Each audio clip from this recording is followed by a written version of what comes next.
پسر مطمئنی بخاری زیر کرسی روشنه؟ پاهم مخم بیشتر یخ کرده. تازه روشنش کردم، الان گرم میشه. راستی آقا جان، من به خاطر شب یلدا یه چند شبی نیستم، میرم آرژانتین. آرژانتین؟ آره، اگر کسی هم کاری داشت با من بیا زل غربی میدان آرژانتین، اونجا نه هندوانه بساط کردم. مردشور آرژانتین رفتن تو ببره. فکر کردم داری مهاجرت میکنی. اینو مهاجرت با این قیمت دلار در لب مرزم نمیرسه. گفتم شاید تو خواب و رویا این پسره به دردی خورد و مهاجرت کرد. آقا جان، من اینقدر از مهاجرت کردم فاصله دارم که الانم داشتم بهش فکر میکردم دیدم من حتی چمدانشم ندارم. یعنی اگه همین الان اوکی بشه که برم باید وسایلامو بریزم تو کیسه زباله. آقا سفتر تی بالا میسر. بگو تی بالا میجی. با این وضعیت فعلی شب یلدا یه چیزی داریم بخوریم یا نه؟ والا اسی جان از صدقه سری رئیس جمهور 6 کلاس نظام الان قیمت اجناس جوری شده که وقتی میری بازار میبینی تنها چیزی که میتونی بگیری کروناست. ای خدا با هم زیر کرسی یخ کرد. بخاری برقی طول میکشه تا گرم بشه دیگه. آقا جان، بالاخره شب یلدا چه چیزش به ما میرسه؟ سرماش.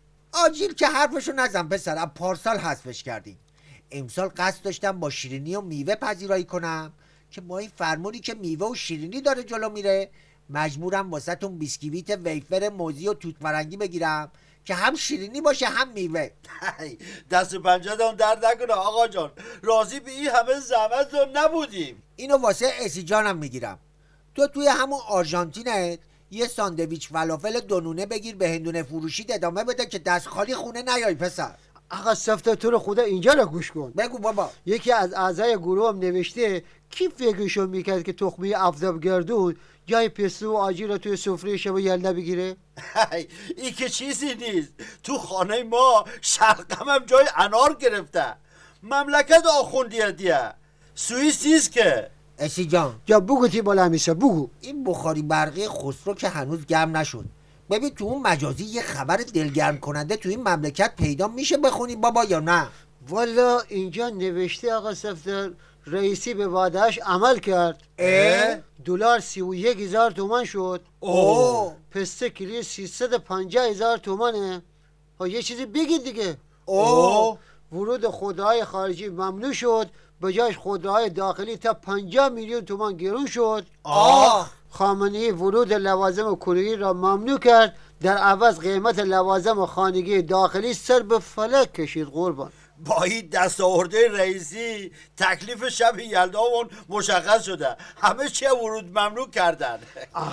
یه خبر خوش آقا سفتر تو رو خدا اینجا را گوش کن. بگو بابا. یه مقام دولت رئیسی گفت 18,000 تو یونجه از روسیه وارد خواهد شد. پس مشکل تغذیه خرا هم حل شد. بشش بگو بی زحمت نصفش تو مجلس خالی بکنه، نصفش هم تو حوزه علمیه. به نظر من آقا سفتر اگه مسئولی را به روسیه صادر کنیم نصف این یونجا میمونه برای گاوداره، وگرنه همه این مسئولی پدر سوخته مصرف میکنن. آره والا بابا. ای باش پام زیر کرسی منجمد شد. خسرو این دو شاخ چیه زیر پای من؟